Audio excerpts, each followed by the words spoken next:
There's a car on one side. There's a little sneaky cat hiding out down here.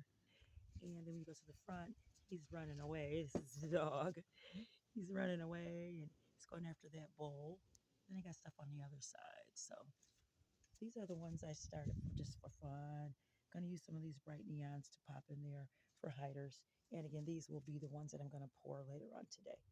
All right, guys, just wanted to show you my little area. These are really comfortable, these seats, because the sun was burning my buttocks.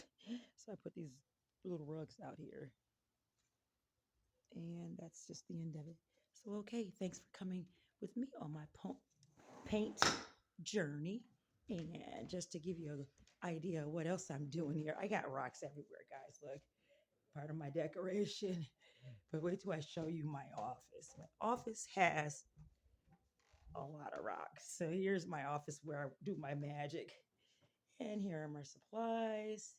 And here's another area where I do rock painting when it's too bad to paint rocks outside. And there's some base coated rocks waiting to be painted.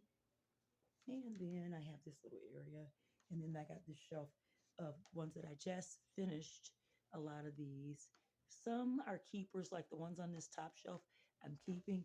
But then all these right here that I'm showing you now, these are all going to be going out on the hiking trail or in the neighborhood. Lately, I haven't been putting much out at the hiking trail. I've been putting them all out mostly in just the neighborhoods.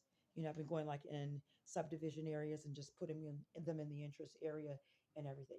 Anyway, happy painting, guys.